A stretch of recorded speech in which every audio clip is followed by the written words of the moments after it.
Kini ang GMA Regional TV, One Mindanao. Mayong hapon, Mindanao. Ako si Sara Hilomen Velasco. Kini ang special live coverage sa GMA Regional TV 1 Mindanao sa eleksyon 2025. Tibok pwersa namong ihatod kaninyo ang pinakaimportanteng balita karong adlaw sa eleksyon. Ana sa Daniel R. Aguinaldo National High School sa Davao City si Argil Relator. Ihatod sab kanato ang latest gikan sa Cotabato City Central Pilot School ni Efren Mamak. Tua sa Panabo City, Davao del Norte si Jandy Esteban. Ug live sa West City Central School sa Cagayan de Oro City si Cyril Chavez.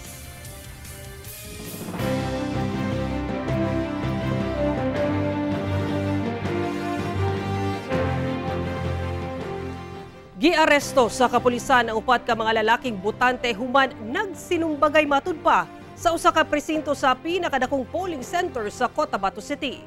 Ang detalye sa live report ni Efren Mamak, exclusive. Efren.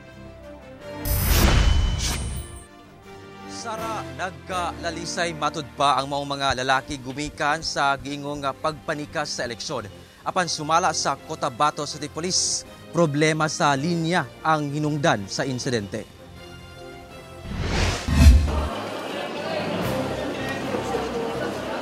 Gipahapa o gihiktan sa kapulisan ang kamot ni ining upat ka mga lalaki gamit ang tire wrap.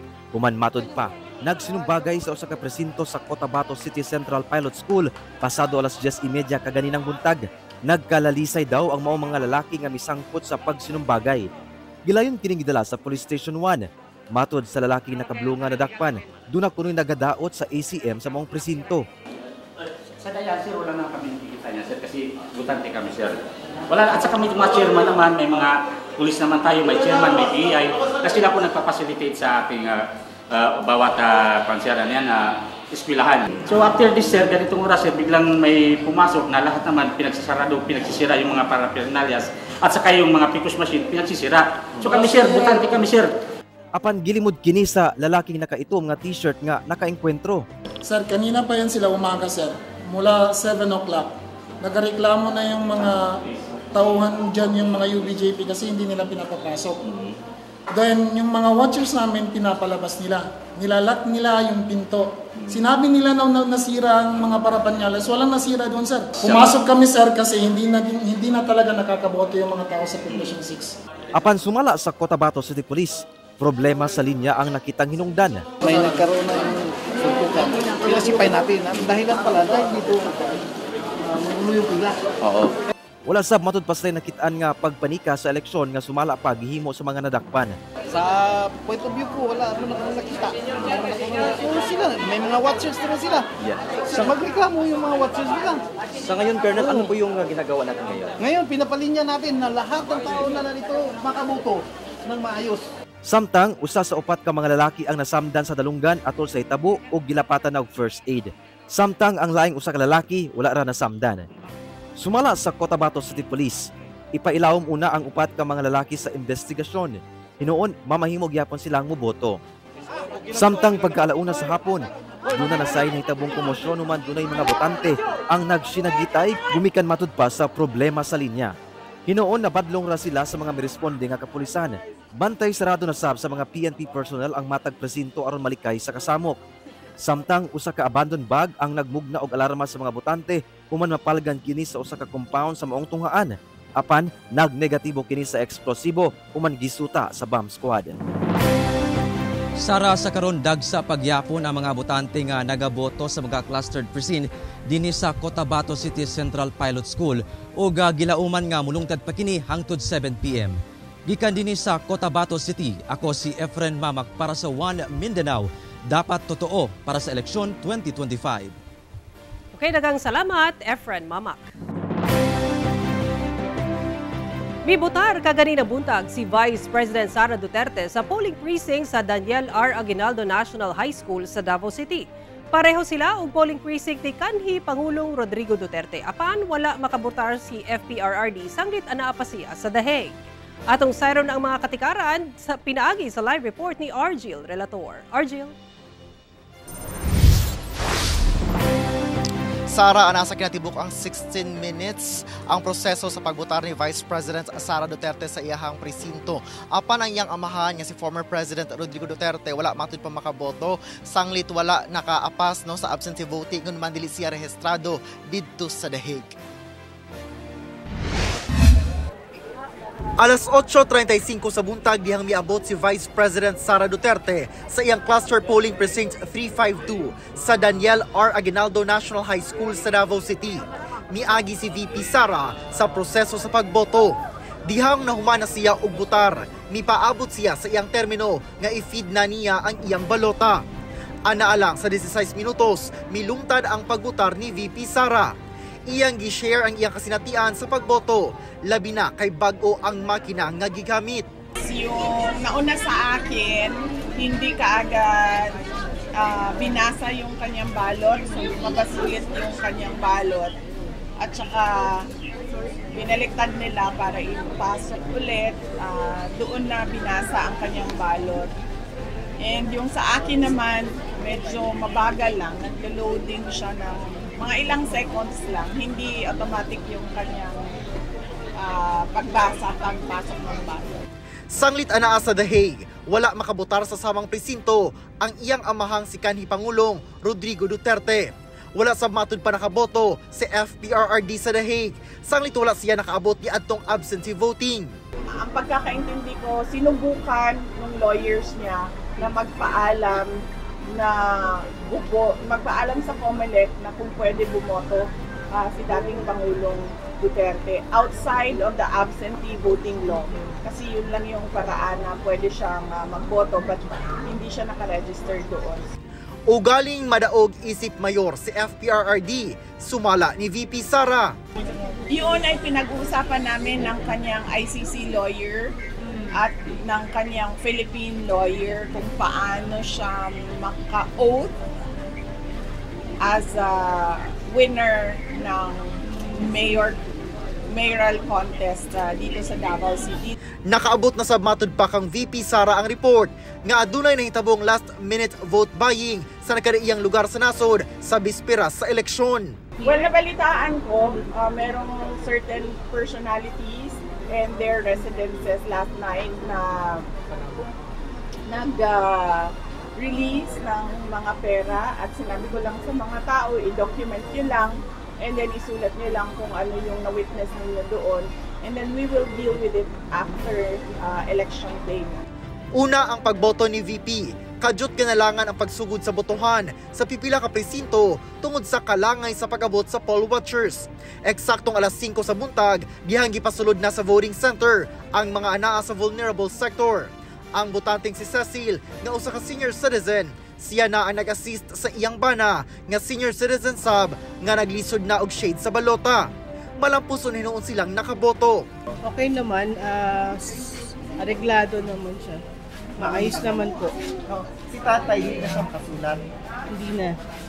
Nakasulat pero meron kasi siyang Parkinson, may tremors. Pagsugod sa pagbotar sa regular voters, napuno na ang mga holding rooms o naglinya na sa gawas ang mga botante. Ang uban, nagpangitaay pa sa ilang presinto sa gipaskil nga voters list. Sara, less than 2 hours before sa closing sa botohan, no, ani kataas atong ipakita ang pila dinhi sa mga botante sa Daniel R. Aguinaldo National High School. Gikan dito, Sara, padulong pa dito sa ilahang presinto, padulong sa holding room. No, ana kataas ang pila sa mga nihabol karon ug ato na ka istorya kaganina ang pipila ka mga kining botante, no. Nagikan alas 8 sa buntag hangtod alas 12 pa naapa sila sa holding room. So more or less 3 to 4 hours na lang waiting aron sila makaboto. Sumala pa nga nag-abot-abot manggod ang kining mga botante busan idagsa sila, no, ug do na say kalangay kaganina kadyot, no, sa kining ato ang mga makina kay dunay pipila ka mga balota nga ginaluwa sa makina busa kinahanglan pa nila nga i-technical no nga arrangement ug repair, no, sa kining ato ang desk. So hinuon na sulbad ra kini dayon nila. Sa karon, Sara, no, ni unong gayud og pila ang mga Davaoenyo sa pagboto. Sanglit mahinungdanon ang boto sa Davao City. Sanglit ang syudad ang third vote rich city sa nasod ug kini ang first vote rich city outside the national capital region. Ug sumala pa bisan pa man no nga 7 o'clock na sa gabi unya o closing na sa ato ang botohan, bisan pa man nga deadline na apan naapa ang botante sulod sa voting center mamahimo gihapon sila makaboto kana sumala sa electoral board ug unsa to expect unya after sa closing sa boto no sumala sa electoral board nga i-print nila ang resulta sa ballot ug kada presinto i-post nila kung kinsa ang nadaog sa matag ing-ana nga mga posisyon aron masuta nga sa matag presinto kinsa ang winning nga mga candidates. Sumala pa nung mag-adto na sa nag-convene na karong hapon ang Davao City Board of Canvassers ng panguluhan ni COMELEC Davao City 3rd District Election Officer Attorney Shahani Ibrahim. Sara. Okay, dagang salamat, Argil Relator. Nagsasab ang mga botante nga sa mall magboto sa Cagayan de Oro City. Sarang ang dugang detalye sa live report ni James Paulo Yap. James?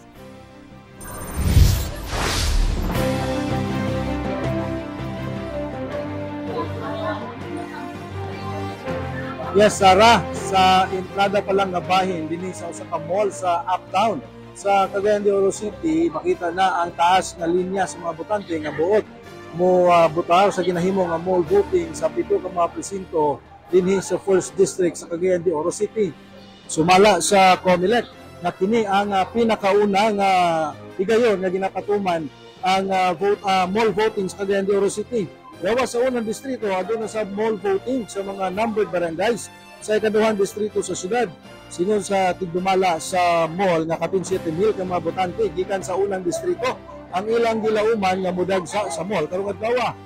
Naka-standby sab ang security ug medical personnel sa mall aron mo responde panahon kung gikinahanglan kini alang sa mga nagalisod o pangita sa ilang presinto adunay gimontar na precinct finder o matabang sab ang mga personahe sa Citizens Armed Volunteer nga PPCRV aron dali nga makita ang ilang polling precincts. Sumala sa COMELEC, walay nakita na problema ang pito ka mga automated counting machines tungod bugnaw ang temperatura sulod sa mall. Ang Cagayan de Oro City adunay kapin 400,000 ka mga botante o ika-12 kini sa vote-rich city sa Tibok Pilipinas ug sa Mindanao. Kini ang ikatulo nga adunay pinakadaghang registered voters. Sara, as of 4 p.m. karong hapuna mukabat na sa dulan 5,000 ka mga botante ang nakasulod na sa mga voting centers dinhi sulod sa mall. Sara? Okay, dagang salamat, James Paulo Yap. TV ang GMA Regional TV 1 Mindanao.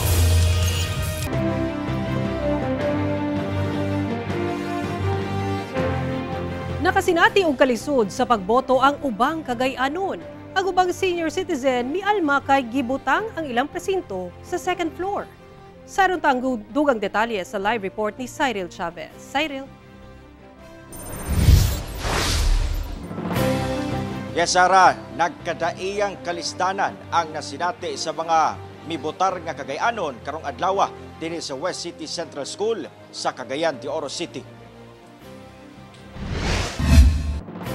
Pasado alas 5 sa buntag, disugdan ang pagboto sa mga senior citizen o PWD dinhi sa West City Central School sa Barangay Carmen sa Cagayan de Oro City. Pipila kanila sayo nga miabot aron makabutar. Sagad kanila walay aberya nga nasinati sa ilang pagbutar og sakto sab kuno ang resulta nga migawas. Adunay pipila ka mga senior citizen ang mireklamo sa kahasol sa nahitabo sa ilang polling precinct. Human nga adunay pipila kanila nga galisod og lakaw, rason nga naglisod sab sa pag-adto sa ikaduhang andana kung asa sila mubutar. Samtang taas nga linya sab ang nasinati sa usa ka clustered precinct, human nga nagkaaberya ang ilang automated counting machine o ACM o ga-prompt nga kinahanglan limpyuhan. Mireklamo sab ang mga magtutudlo sa mong precinct, human nga ilang namatikdan nga dali ra mawala ang tinta sa indelible ink nga gibutang sa tudlo sa mga botante. Ang maong problema gipaabot sa Cagayan de Oro City 1st District COMELEC. Kaninang buntag, di moubos sa upat ka higayon, nahitabo ang prompt, rason nga natanggong ang pagbutar sa katawhan.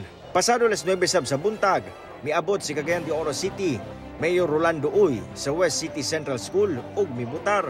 Pagkaudto, miabot ang anak ni Ine nga si Barangay Carmen Chairman ug 1st District Representative Candidate Rainer Joaquin Uy aron mubutar. Pasado alas 3 sa hapon, miabot sab sa West City Central School ang kaatbang ni Uy na si incumbent 1st District Representative Attorney Lordan Suan aron mubutar. Samtang karong adlaw, mibutar sab sa Lumbia Central School sa Barangay Lumbia si Cagayanon Independent Senatorial Candidate Wilson Ahmad. Hilabihang kainit ang nasinati karon dinhi sa lugar. Apan, maayo na lang sanglit walay natalang nakuyapan dinhi sa maong tunghaan. Sara, karong higayuda nagpadayon sa pag-abot-abot ang pipila ka mga muapas nga botante diri sa West City Central School. Inoon sigod sa mga polling clerks nga hantod alas 7 sa gabi mudawat silang mga botante nga buot muapas. Sara. Okay, daghang salamat, Cyril Chavez. Nakaboto na sab ang ubang senatorial candidates nga Mindanaoan karong adlaw. Atong sayron ang detalye niini sa live report ni John D. Esteban. John D. Yes, Sara, paspas ang pagboto sa mga senatorial candidate nga taga Mindanao sa ilang nagkaraiyang polling precinct karong adlaw. 695 ang nakarehistro nga botante sa San Jose Elementary School sa Lupon, Davao Oriental. Usa na diha si Senador Christopher Bongo. 11:22 sa buntag, bilinya ang senador sa mong tulungahaan sa Cluster Precinct number 60. Iyang kuyog ang anak nga si Attorney Christian Go, kinsa midagan pagka Vice Mayor sa nasangpit nga lungsod apan walay kalaban. Uban sab niya ang igagaw nga si Don Go Montojo, nga midagan pagka board member sa Distrito 2 sa Davao Oriental. Kaniadto si Senador Go sa Buhangin Central Elementary School nagaboto apan nagpa-transfer na kini og voter registration sa Lupon. Nakaboto na sab si former Senator Manny Pacquiao sa Kiambas Central School SPED Central pasado alas 7 kaganihang buntag. Milinya kini og nahuman sulod lang sa pipila ka minuto. Mihawa sab kini dayon kauban ang asawa nga si Jinky Pacquiao nga miboto sa barangay Kitaga sa Kiambas Sarangani sab. Alas 10:30 sab sa buntag kaganihan nakaboto na si Senador Ronald Bato de la Rosa sakay sa iyahang motor sa Apolinar Franco Senior Elementary School sa Barangay Bato sa Santa Cruz, Davao del Sur. Midiretso kini sa pagboto sulod sa pipila ka minuto. Sara nata dinhi karon sa Salvacion Elementary School sa Panabo City, Davao del Norte. Sa inyo makita sa kong likod. Padayon pa ang paglinya sa mga butantes, specifically din sa Cluster Precinct 103. Ang Panabo City ang ikaduha sa dunay pinakadaghan nga registered voters sa Davao del Norte nga anaa sa 131,000 registered voters. Gisundan niya ang Tagum City nga dunay around 177,000 registered voters. So karon paabot pa og 7 PM ang closing no sa butohan. Busa katong mga gusto pa muapas, pwede pa kaayo muapas aron mupili sa ilahang mga kandidato. Gikan dinhi sa Panabo City, Davao del Norte. Ako si John D. Esteban para sa One Mindanao, dapat totoo para sa eleksyon 2025. Okay, daghang salamat, John D. Esteban. Hapsay sab nga nakaboto si Davao City Mayor Sebastian Baste Duterte sa Katigan, Davao City. Sayron ta ang detalye sa live report ni Francis Timbal sa GMA Super Radio Davao. Francis.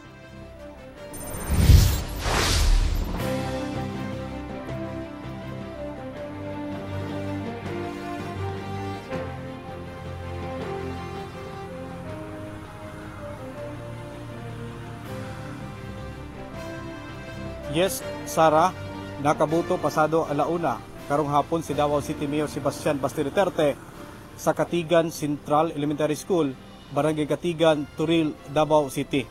Atol sa pagboto sa mayor, gisiguro niini nga tama ug sakto ang migawas nga resibo sa ECM.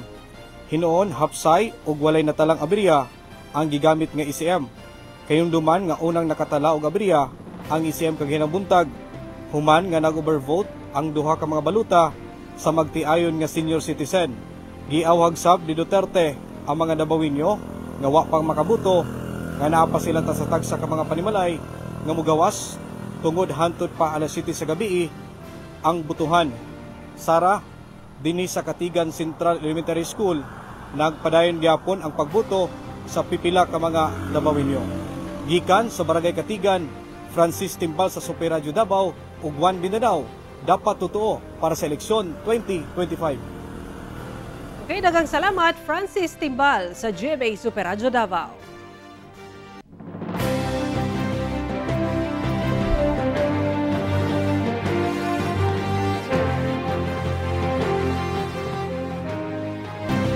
Naayusab nga miboto kaganinang udto ang magsuon nga Carlo ug Representative Migs Nograles nga bidagan pagkamayor ug kongresista sa unang distrito sa Davao City. Unang milinya sa botohan si Davao City 1st District Congressional Candidate ug Representative Migs Nograles sa iyang presinto sa Teodoro Palmahil Elementary School sa Quirino sa Davao City. Samtang una nang mibotar ang igsuon niini nga si Carlo Nograles, mayoral candidate sa Davao City ug kaatbang ni kanhi Pangulong Rodrigo Duterte. Anaasab sa Teodoro Palmahil Elementary School sa Quirino ning syudad ang presinto niini. Good news alang sa mga motorista kay gilaumang muubos ang presyo sa mga produktong petrolyo ug mang-adlaw Mayo 13. Liwa sa eleksyon, gilauman ang pagkunhod sa presyo sa mga produktong petrolyo sa ikaduhang sagunsod nga semana. Ana sa 30 centavos kada litro ang iubo sa presyo sa gasolina, 90 centavos kada litro ang ikunhod sa diesel ug piso ug 25 centavos matag litro sa presyo sa kerosene. Sumala sa Department of Energy Oil Industry Management Bureau ang maong pagkunhod sa krudo tungod sa desisyon sa Organization of the Petroleum Exporting Countries o OPEC nga mupasaka sa production levels o kabalaka sa trade talks tali Estados Unidos o China.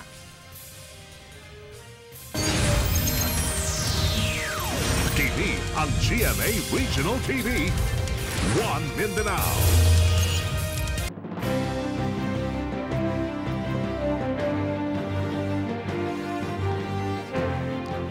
Pipila ka aberya ang nasinati atol sa eleksyon karong adlaw. Kasagaran, problema sa Automated Counting Machine o ACM. Ani ang report ni John D. Esteban.